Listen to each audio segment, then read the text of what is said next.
Welcome to another episode of Burn the Wagon. My guest today is going to be Jake East River Pomo. So we're going to tap in today, have a good conversation.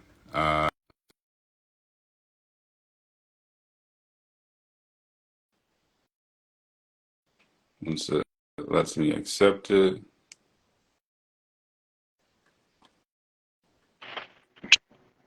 There All right. we go. Hey, hey, connection. What's up? What's up? The connection. It's Can all you hear right. me? Yeah, yeah. All right, I can hear you too. We're good. All right, period. I'm up in the mountains, so I don't know if my connection was that great. So I think we're good.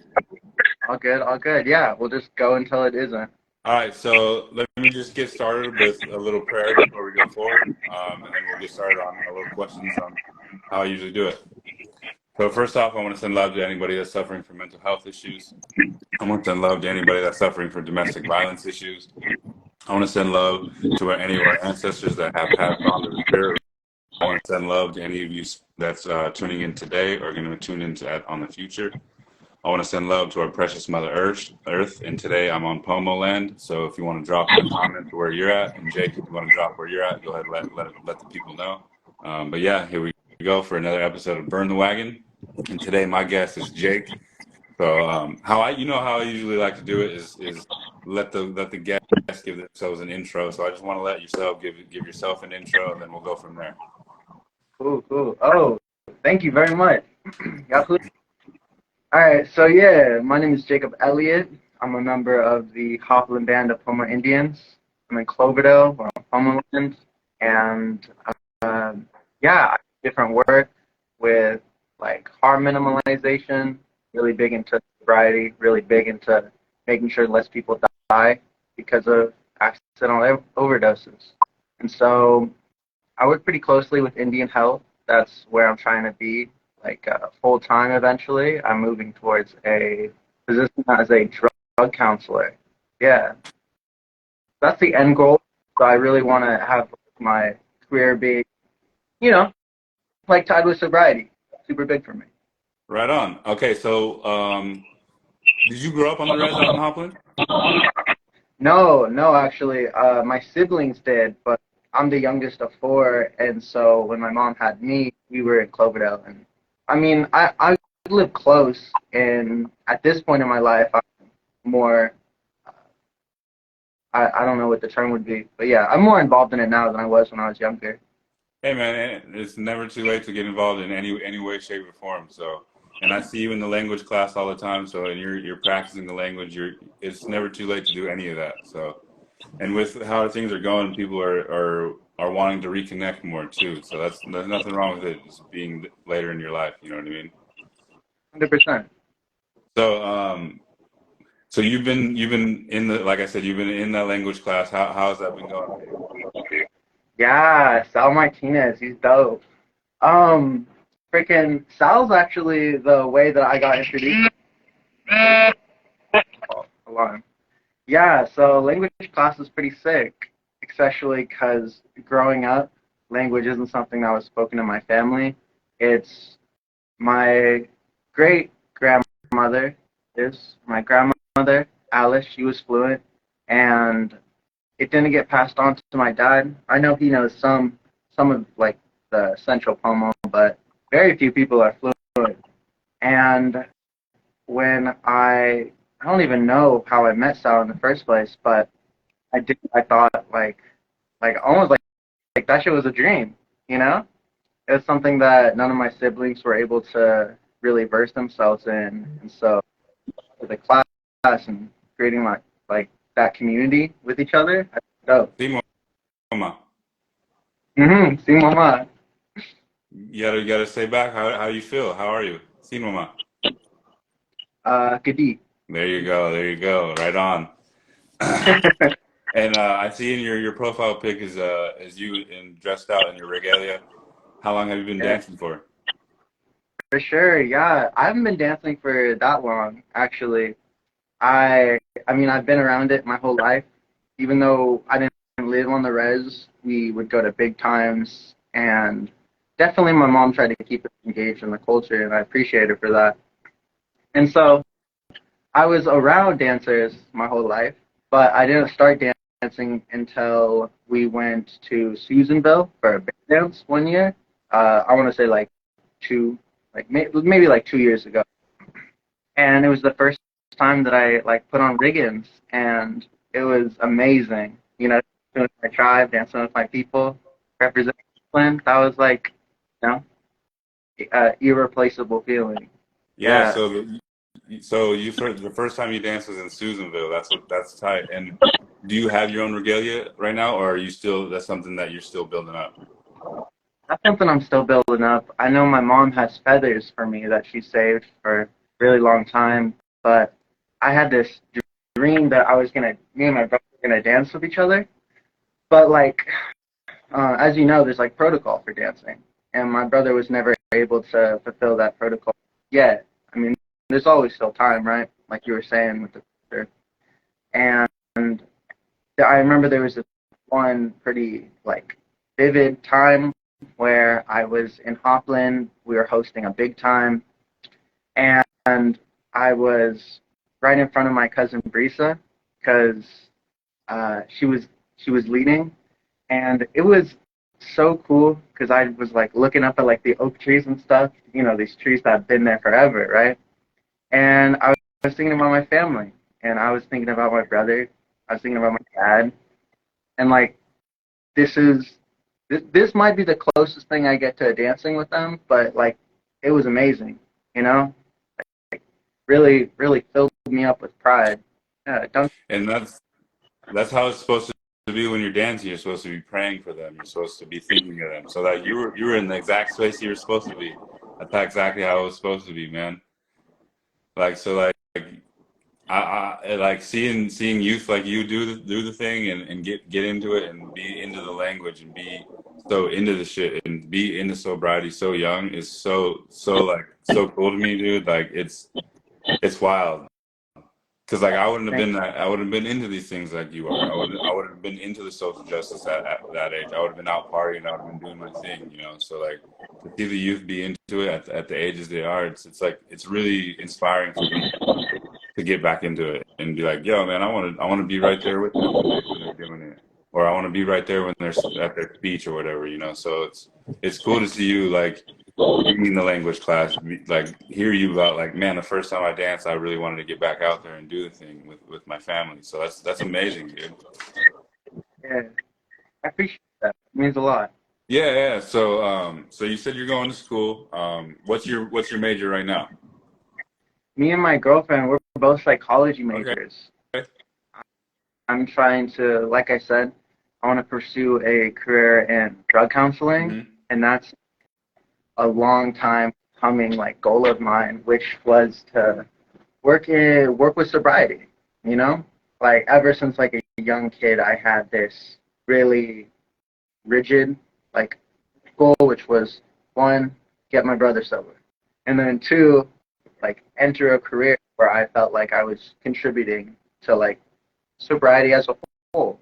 But like, you know, when you're younger, especially like I was really like my worldview hadn't like expanded yet, and so the most obvious things people would like push me because I grew up in a fairly conservative town was like law enforcement and shit, Hmm. and so younger like that's what like I was drawn towards. I thought that was the right way to do it, but it's not, and I'm really glad that like I had that experience, and then it was crazy. I went through so many different like career choices.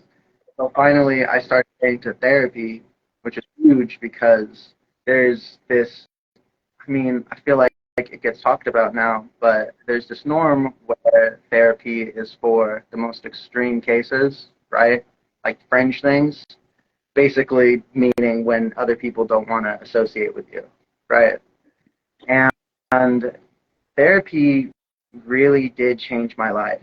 And from there, I started taking like medication, which has been super helpful, and just like getting more in touch with not my own, well, my own mental health, but also like my family, my community. And so that's when I just decided like, hey, I want to become a counselor. Yeah, I think that's amazing because mental health isn't really talked about in our communities. 100%. You know, it's kind of we still have that machismo aspect of, you know, if you go to therapy, like you said, it's supposed to be for an extreme case. But like we're all suffering from like trauma, you know, so like there's things that we have to work out. We don't think that's like it's traumatizing to us, but we're still we it's the family lineage still experiencing it. So and that's for a lot of people like in native communities, you know what I mean? So that's something that's not talked about, and that's amazing. Like I said, for youth to be able to like, you know, I want to get into some mental health, like learning about mental health and bring it to my community. So that's dope. You know what I mean? For sure. And like I said, like I respect you saying that therapy like really changed you because it changed me too. Because I'm 3.5 years sober, and like man, if like I didn't get sober, like I wouldn't have been doing this. I wouldn't have met you. I wouldn't have met you out at Alcatraz at one time. You know what I mean? Like so like that none of that would have happened if I wouldn't have been sober, or it would have happened at a later date. You know, like but I think like you're saying with what you met when you met Sal, it's all about timing in our lives, and I think for all of us to be meeting right now, it's all perfect timing. Yeah, straight up. No, timing is huge.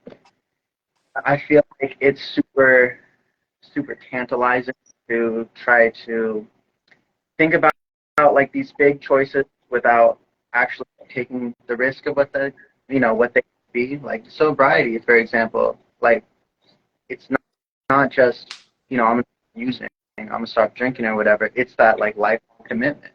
And I feel like me and my girlfriend were actually having a conversation around like the lack of empathy towards people who are like addicted to substances and how that contributes to only specific people wanting to go in those fields, right? There's a reason why so many drug counselors are themselves like have a recovery story. It's because, I mean, this is just my perspective, because many people just don't have the empathy to want to commit themselves to a career where like 1 in 10 of your patients are actually going to get sober. And that's the reality of what it is, which is really depressing. Like, but But at the no, go ahead, go ahead,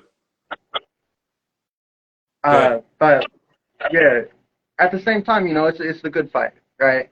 It's something you can take pride in. But it definitely is super easy to get discouraged by stuff, and I don't blame people for not wanting to engage in it as a field unless they have, like I said, that emotional investment, you know. So yeah, that's something we were talking about that, and I think it's cool. Yeah, and I love seeing you out doing all this tabling that with the center of the JC, right? And Yeah, yeah, how do you like going to their program? yeah. I mean, the JC's great. You know, I joined ITSU, which is the Intertribal Student Union there on campus. It's a new native club looking to bring culture back to the, I shouldn't say back, but looking to bring it to the forefront of the campus. And also there's just right? There's a club dedicated to students who are advocating for things like Narcan, things like a holistic approach to recovery. You know, there's this misconception that addiction is really like black and white, where it's like people are addicted to opiates, people are addicted to alcohol, people are addicted to gambling. When I feel like addiction is so much more like multifaceted, because like we were talking about before, there's that generational trauma. You know, there's this lack of resources that certain communities get pitted with. So going through life and you're seeing these traumatic events, you almost like don't get a chance to really heal from it, and so you go forward by like numbing it. Things like that, self-medicating is it's pretty fucked up, but that's what people have to do sometimes.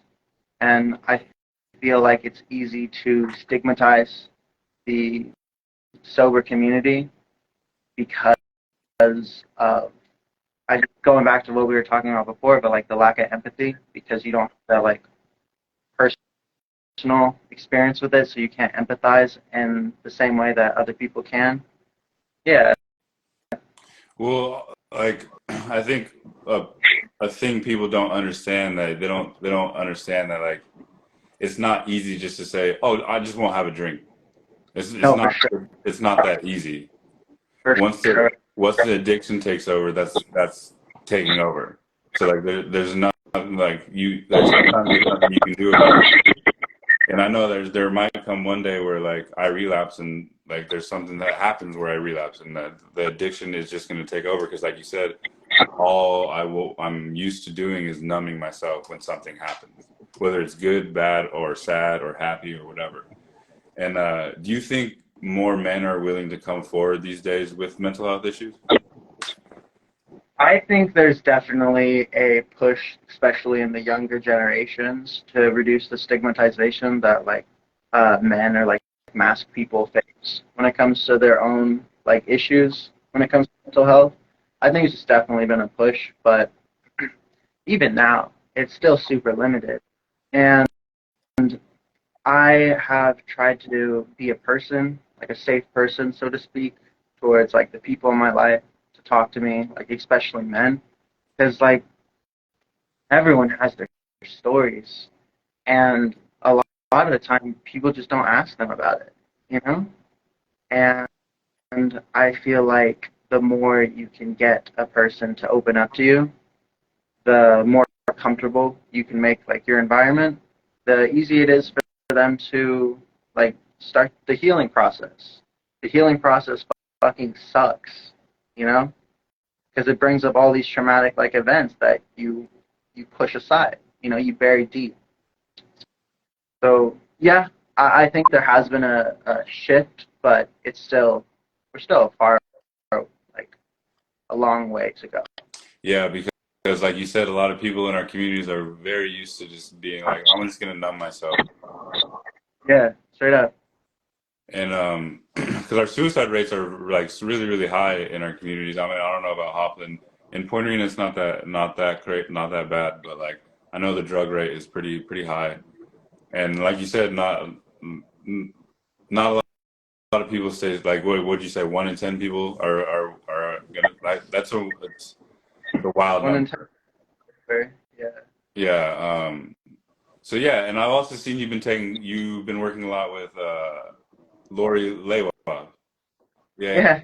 yeah. Yeah. So I grew up with her around. You know what I mean? How's taking classes from her been? You know, she's a great instructor. She really is. She's smart. She knows what she's talking about. And she creates a space that's native friendly. And that's something that I haven't exactly had as like from a professor in a long time. So yeah, I would recommend to anyone who to take her class, anyone who's going to the JC. She teaches like native studies and different stuff. Yeah, she's a phenomenal instructor. That's amazing because, like you said, there's not a lot of representations of like they'll have Native history, but it's taught by a white dude, Yeah, no, I think she's one of the only California natives that work which is there. cool. I'm not saying like they don't know the history and they can't study it, but I feel like it's a little bit better told when it's from a native perspective. You know what I mean? Like, Absolutely. Yeah, the authenticity just isn't there when it's taught by like non-POC, you know? And I feel like um I I think this is just like me personally because I've been like learning more and like my worldview's been opening up more. But like there's a lot of people who claim to be native when they're not and they get into positions of like power, you know, so to speak, in the education and they claim to be natives, but they're not, like pretendians, we'll call them. And that shit is jarring. Like, um, yeah, no, it's super grody. And so having Lori be a representation of California, and you know, it's cool. yeah, it is. It's and like you said, she's not only from the res. She's grew up on the res. she's a part of the community, but she's gone off and learned all these things. She's studied, like, you know, she's what? She's got her PhD now, or she's working towards it, Probably. I don't or know. something like that. I can't remember, but yeah, she's done the work. She's put in the work. So, you know, like I definitely like, and to be creating these spaces in these on these campuses is dope. Because there's a lot of native kids that's out there trying to go to school and shit and do shit, and you know what I mean. Like they don't have the representation, and like you said, we do have a lot of people, like especially right now, that's trying to like, you know, claim it. But I'm not. I don't know. Like I don't want to get into that You, conversation. Like I don't know. Like I want to support people, but I'm not trying to like. You got to do the work in the community if you're gonna say that you're from these whatever tribe you're gonna say you're from. You know what I mean? Like you got to be doing the work.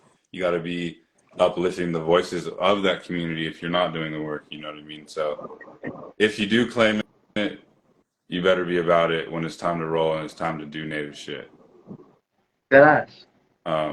But yeah, so you grew up, like you said earlier, in a kind of conservative place like Cloverdale.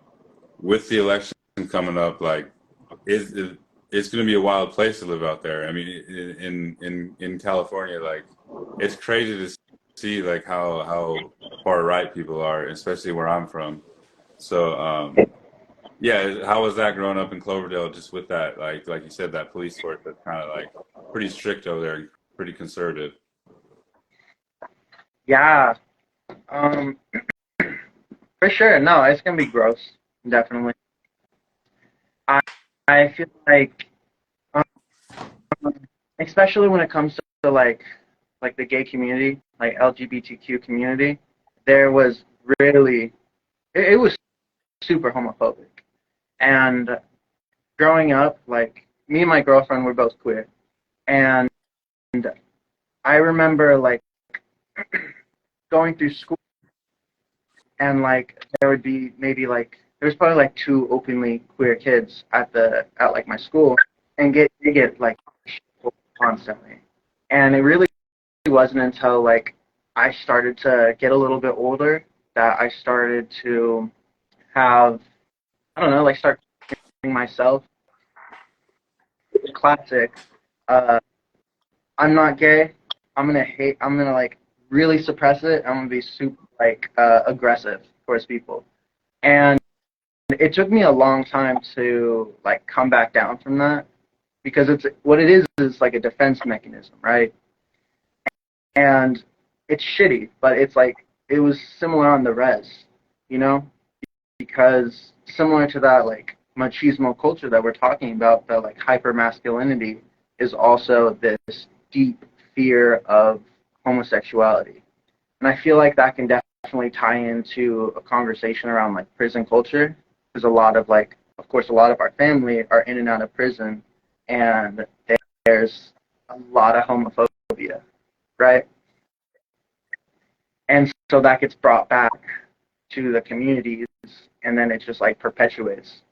That's one of the ways that I kind of understood it, especially like going through my period of healing where I was able to eventually like basically come to terms with my sexuality. And so using that connection, uh, connecting like the homophobia like my family has to like the prison industrial complex, right? To helped me help me find empathy, right? For people who aren't yet there, people who people who are still afraid of gays, like just say it bluntly, right? That's that's something that helped me, and I think it's getting better. Similar to like the men's mental health, I feel like I mean right now I work at a coffee shop with like 90% like queer women, so it's also what I'm currently engaged in is really like pro LGBTQ, but I want to say that it's getting more like it's getting better. Yeah, and that's something that like growing up, and especially the time that I grew up, was really like really homophobic and really like it instilled really like toxic ways of thinking in me. And now that I'm Yeah, like sober and like I'm a grown up and I'm like actually like especially with this podcast like conversating with people that are part of the LGBTQ plus community, I'm like fuck that, dude. I want to like rid myself of all that toxic shit I was taught as a kid because that shit's dumb as fuck. And yes, yeah. like and I think this is like I mean like this is just my opinion on it and like colonization has like really like instilled this like these things in us, you know what I mean? And like a lot of people are suffering from going to boarding schools and being molested in these boarding schools, being hurt in these boarding schools. So they're like that, like you're saying, they want to push that away. They want to push that fear away. But like these things happen to us, and we need to address them. You know, what I mean? Not like be hate towards a person that is of the LGBTQ community because that happened to you. You know, so like Yeah. I don't know, like homophobia is just really taught in our communities, and I just like I don't want any part of any of it anymore. You know, I don't want to be a part of like. Also, I don't want to be a part of that like that older crowd that's back in my day. We had men were men. Like fuck no, like we evolved, dude. Like people Oh, for evolve. sure. People like find themselves out. Like you're saying, like you grow up and you start to like really listen to yourself. You start to really like learn about yourself. So like, I definitely don't want to be one of those old heads that's just like back in my day. Like that's not. I don't want to be that. Mhm. Definitely. And I feel like uh, the whole like back in my day, like narrative being used as a way to like justify homophobia and like toxic masculinity, stuff like that. That definitely ties into colonialism, like you're talking about, like boarding schools. One thing that I appreciate about Sal is very like he's very quick to come to the defense of like the gay, the trans community. I feel like, and he like brings receipts and shit. He talks about like two spirits, and he talks about stories of people like that, right? And how it was so much more like normalized and accepted before like European expansion, right? With the with Catholicism, Christianity, and this like not only just binary perspective of like gender, but also of sexuality. You know, it's very much a colonial idea, and I feel like more people are able to recognize that and recognize that it's a tool of the oppressor is really what it comes down to, because gays aren't new. You know what I mean? They've always been here. They've always been a part of our families. They've always been a part of our communities, and we're just us. The culture of toxic masculinity that conditions us to push them aside because we don't want to catch gay or something. Really, it holds us back as a people. You know, and Yeah, so I absolutely. yeah, like decolonizing your mind also like why do I feel so homophobic right now? Yeah, Like checking that. and also like I like what you're saying too. Like with like we kind of feelings too. We tie feelings to like, oh, you're feeling sad. That's a feeling female thing to do. When Yeah, like when like we're human, we shouldn't hold myself to only happiness and anger as a male. That's fucking crazy. totally, it is.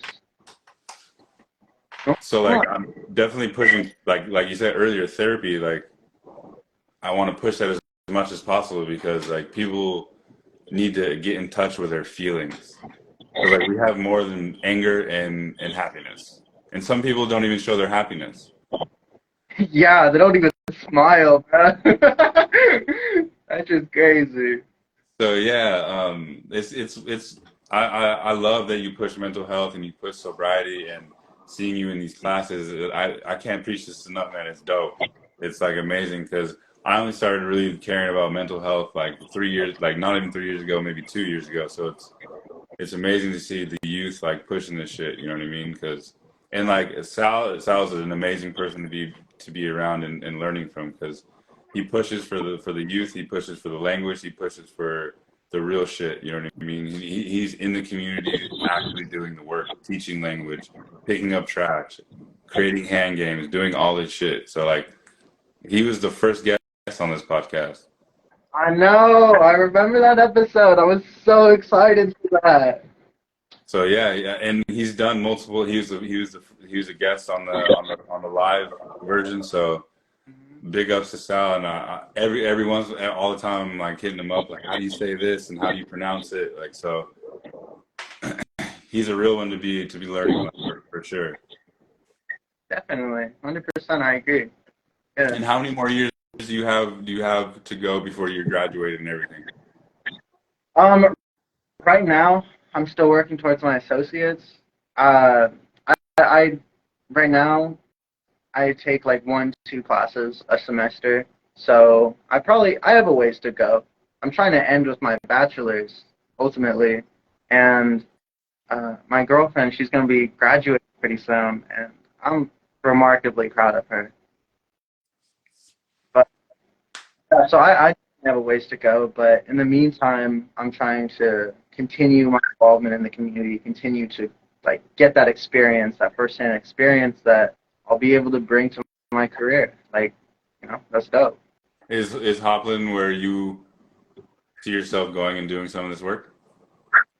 For sure. Yeah. Yeah, I do. Cool. Hell yeah. And do you all go to the res often, or do you still have fam out there, or? I'm related to like everyone up there. So yeah, I definitely go out there. Katie, Sun, they have been they've been great about engaging the youth. Like they take us there, they take us places and shit. Like they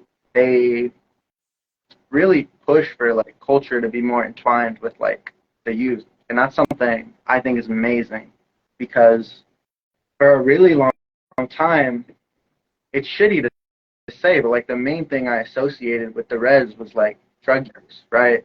Methamphetamine is so big in our communities. My family, uh, my family like uses, my family sells. It's horrible, And, and I feel like in the last couple of years of me getting more involved in the res, right? Like separating my like the reservation and like the culture, right? My identity from like the more toxic elements of what the community is right now, right? I have been able to really embrace my identity, and Katie and them have created a space where I can like participate in a healthy way, right? In a good way. And so I go to the res. We dance there. We go dance other places. I rep Hopland.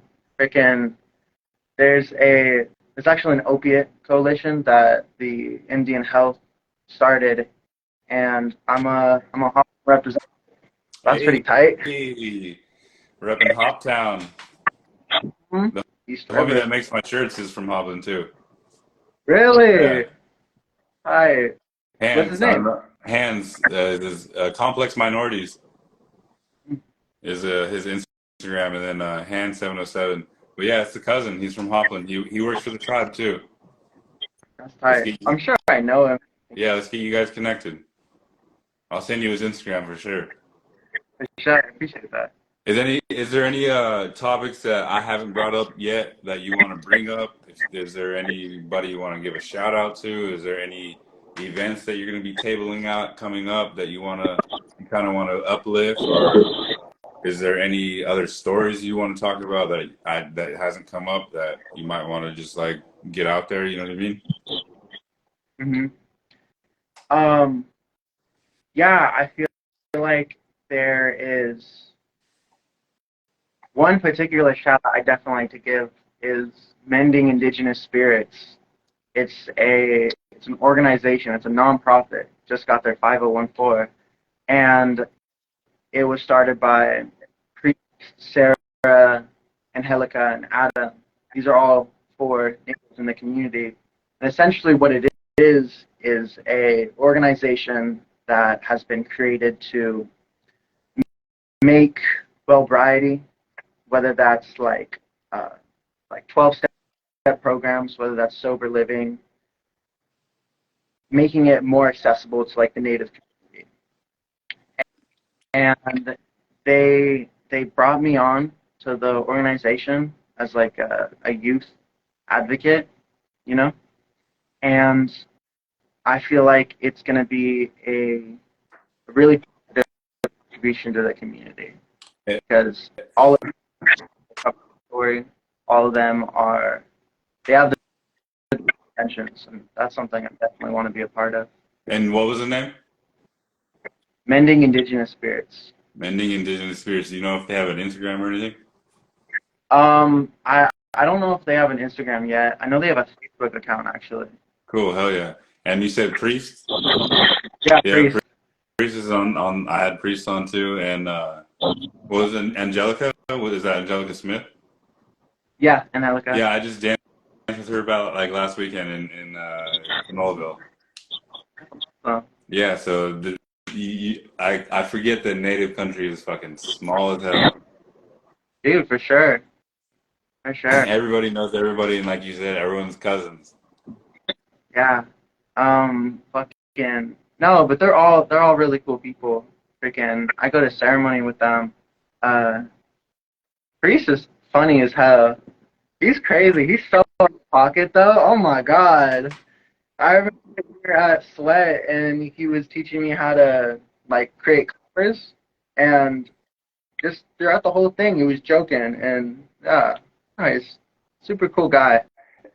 I remember meeting him for the first time and getting super excited because my mom actually told me about him because she used to work in Lake County, and she showed me this like video interview he did talking about like him as a youth and his own recovery story, right? Like he went to I don't even remember how long he spent in prison, but he's come a really long ways, and he's just hella cool to have around. Yeah, man, he's a dope person to learn from. He like he sings, he holds the songs, he holds all kind of shit, man. Like, and like seeing people like do shit like he's doing, like it, again, motivates me too because I want to be on that level. I want to do things in the community as much as he's doing. So like the inspiration is all around us. We just gotta take it and run with it. Definitely. You know, and our communities do need healing. So like things that you're doing is like it may like school may I don't know if you like school, but school may suck, and like it may be like, man, this is like discouraging. Only 1 in 9 people or 1 in 10 people are gonna get sober, but I think you're doing right work. You're doing work that one person, you know, may turn into something that's amazing and continue doing the work that you taught them to do. So like, you know what I mean? Like you never know. And that one person can turn that into like 3 other people.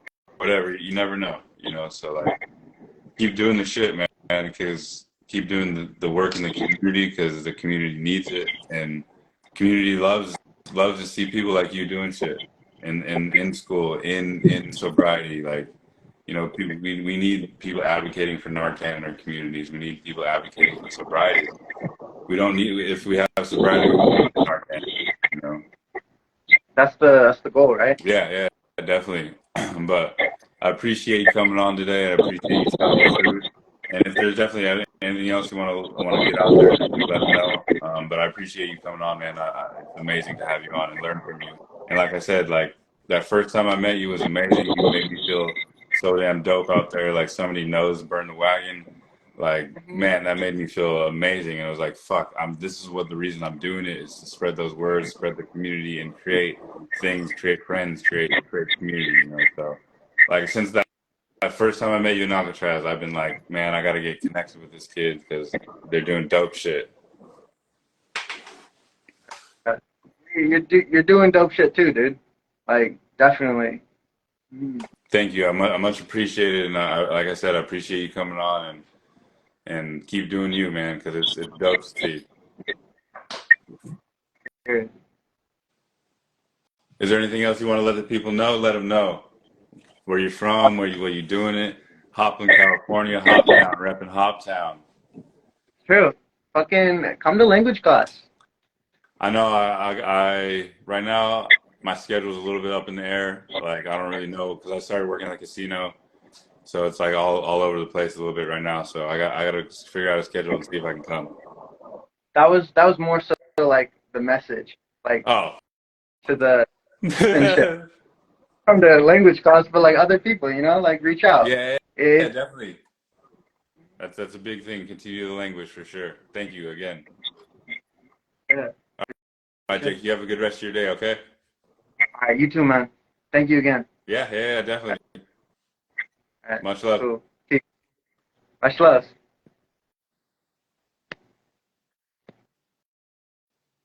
All right, Yahui, thank you to Jake. Thank you for everyone for tuning in. It's much appreciated.